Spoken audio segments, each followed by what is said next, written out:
UDL in Action podcast wishes to acknowledge First Nations peoples in Australia and across the world whose songlines traverse the globe. We pay respects to their elders past, present and emerging, whose cultural traditions inspire and continue to educate. It is lovely to welcome you back for episode 9 of UDL in Action podcast.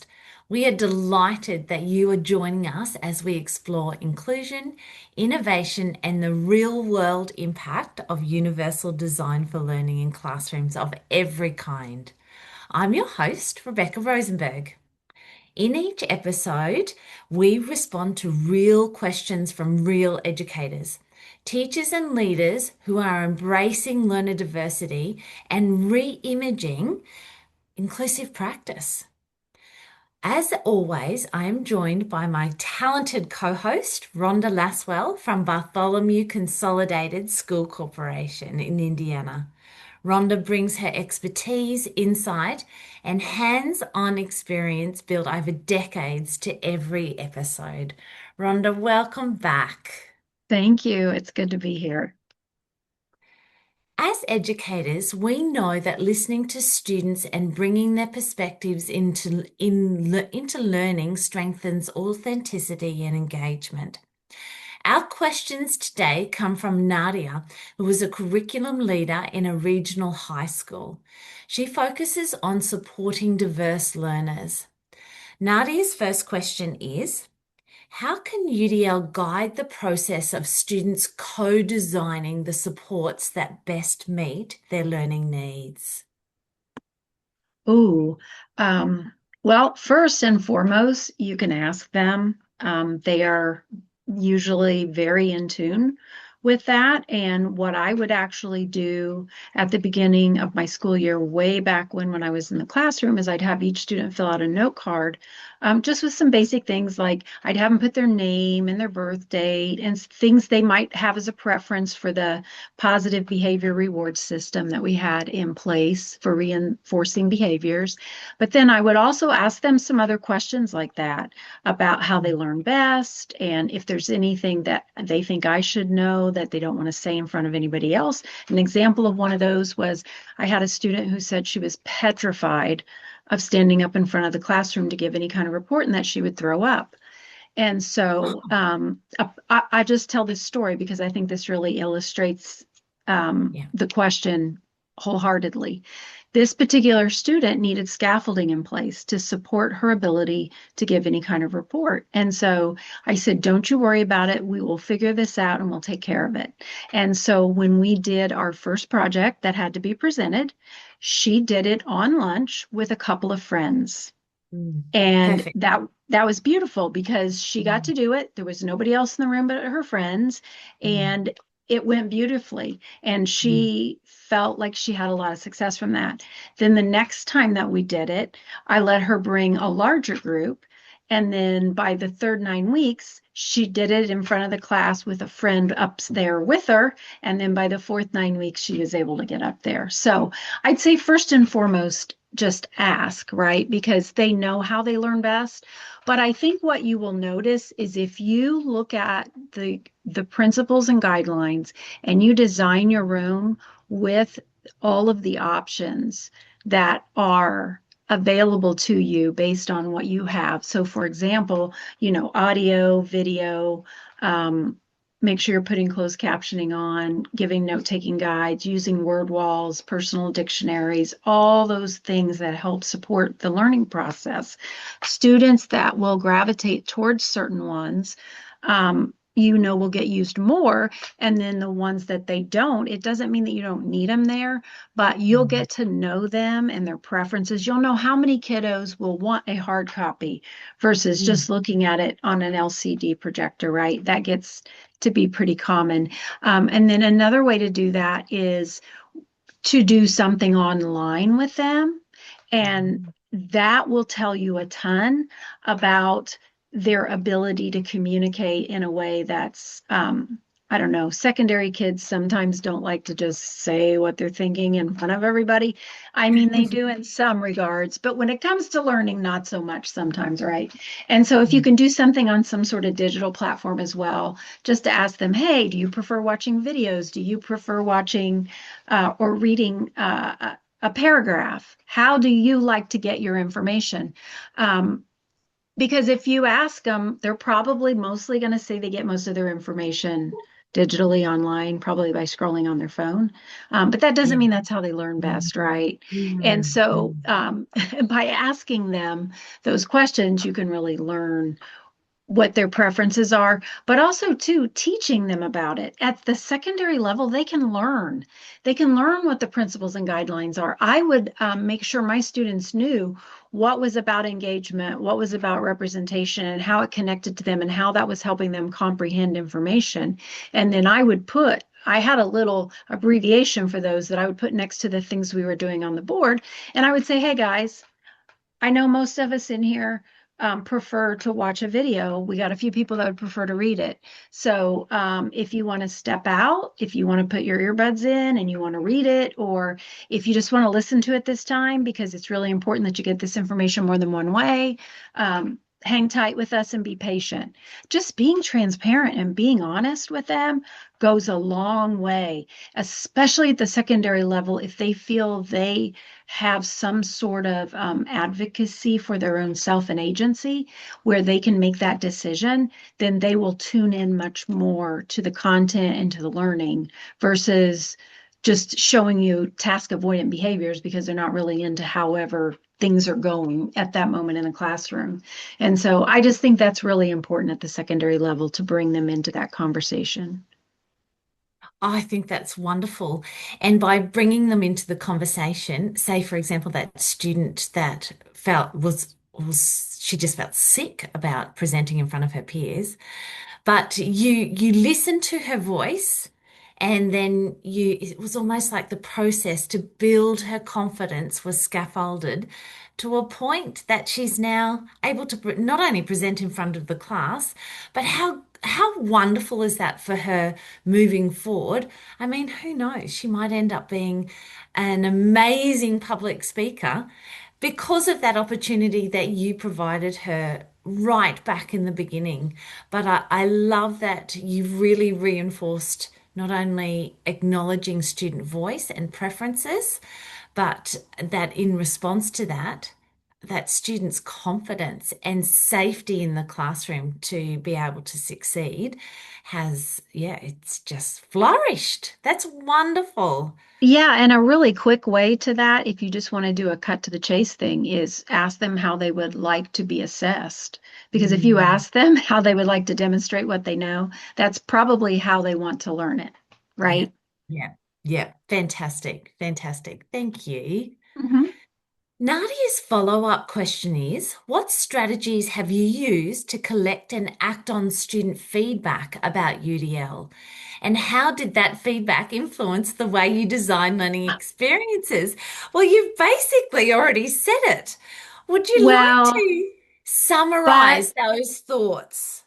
yes, but I have gone a little bit further. I have done instruction with students on, like, literally done lessons on universal design for learning, obviously in student-friendly language, but there's nothing wrong with actually throughout the course of a lesson, when you're teaching them about UDL and then you do a lesson or two, there's nothing wrong with giving them the guidelines without the checkpoints in them and just having them jot down where they think the things that the teacher is doing and they're doing line up and then having a conversation about that. I found that to be very, very helpful. Giving students just a survey on their own learning experience. At the end of the school year, I would also do an exit survey with them.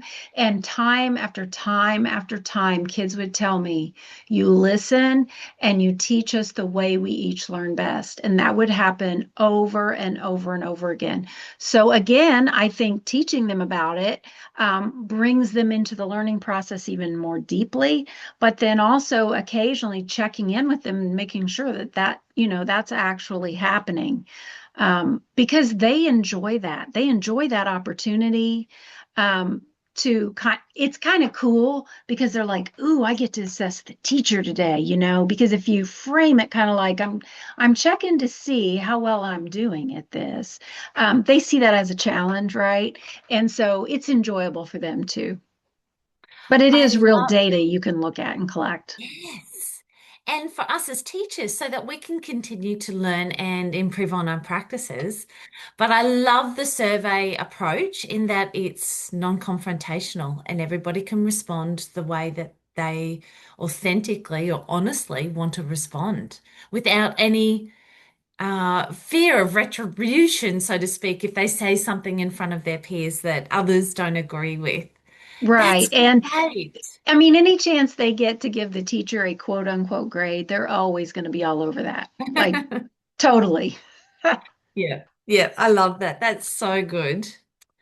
Okay, Rhonda, Nadia's final question is, what role can student voice play in shaping school-wide UDL implementation and inclusive culture? Isn't that a great question? Yeah. Before I would get to student voice and shaping culture, I would Mm. first talk about how important it is for a building to have a shared language around that. I think it's really important for the staff to be using the same language. So, for example, if we're talking about the characteristics of an expert learner, I would love to see those posted and have staff referring to those when they're teaching students, right? And then from there, I think it goes back to the whole idea of the learning community and them feeling like they are active participants and not just on like the receiving end of something. I think they often feel like they're acted upon and without any say. And so there's a Mm. little bit of a whiplash, even at the secondary level, going from class period to class period to class period. They have to constantly adapt to different instructors' personality and their pet peeves and what they do allow and what they don't allow and how those align up with the school-wide expectations.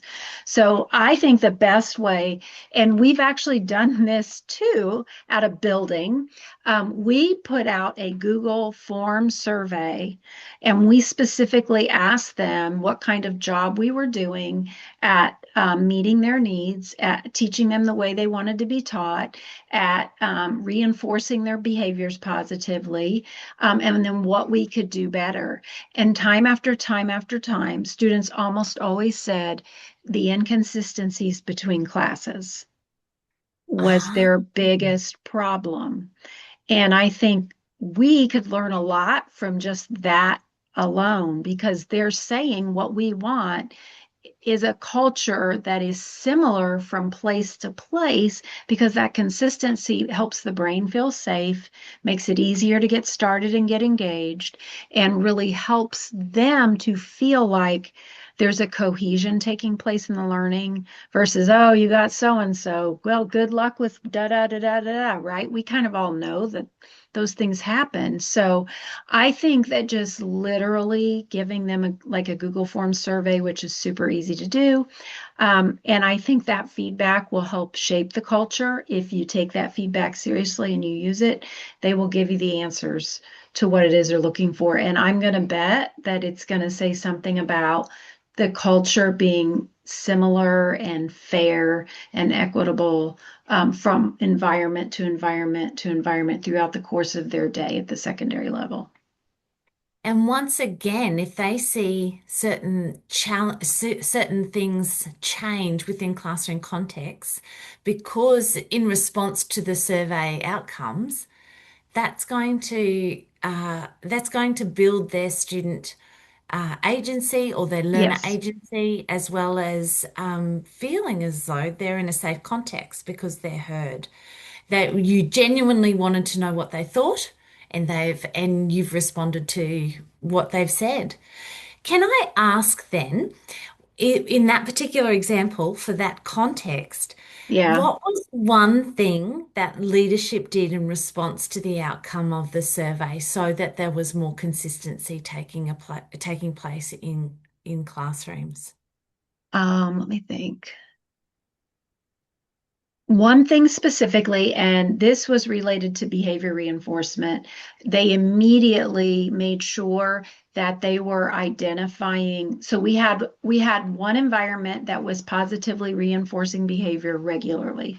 We had one that didn't. And so we said we need to see an effort on the part of that instructors or those instructors to be conscious and to be reinforcing behaviors more positively.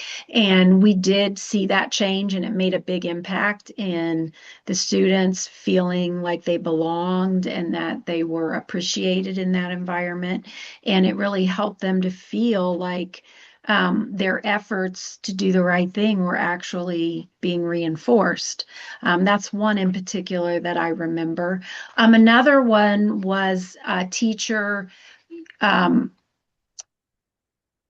Making sure that she was doing an opening slide at the beginning of class that was more consistent with the other teachers, make sure the goal was posted, make sure that any links that they needed for the day were available, and just a real quick opener, like brain teaser activity to begin the day. And that really helped too. And the students could tell that that effort was being made as well. And that was That's really great. important. That's great. I've got to say, and I know I've said this previously, but just seeing in I would have to say it was every classroom. I can't remember not seeing it, but just that simple strategy of the goal of the lesson and the why in every classroom. I ended up wanting, I expected that when I came into the classroom, let alone at that front screen, sorry, that front PowerPoint slide or Mhm. front slide that just gave students an overview, almost like a heads up for this is what's going to take place in the lesson, but here is clearly what the goal and why. That was great. That was great. And the And students just filed into the class and went ahead. it felt comfortable because it was familiar. The brain wants familiarity. It perks up, Mm. right? And kind of goes into alert phase when something's different. And so the more we're consistent with how we word things. So, for example, if you're just talking to them about being knowledgeable and resourceful, right? Using your resources, that goes across all contexts. It doesn't matter if you're talking about math, science, social studies, language arts, band.